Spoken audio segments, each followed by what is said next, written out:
એણે જેટલા પણ સંદેશ આપ્યા છે ને ફિલ્મના માધ્યમથી, ખરેખર જો એને તમે સમજો ને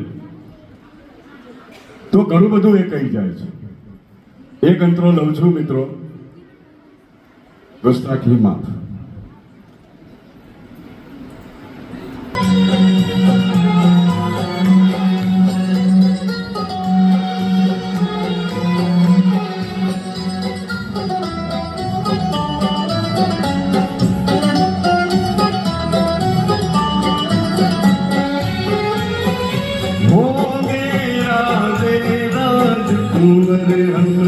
बिगड़े दिल शहजादे, बिगड़े दिल शहजादे, हम सिंहासन पर जा बैठे, जब जब करे इरादे, जब जब करे इरादे.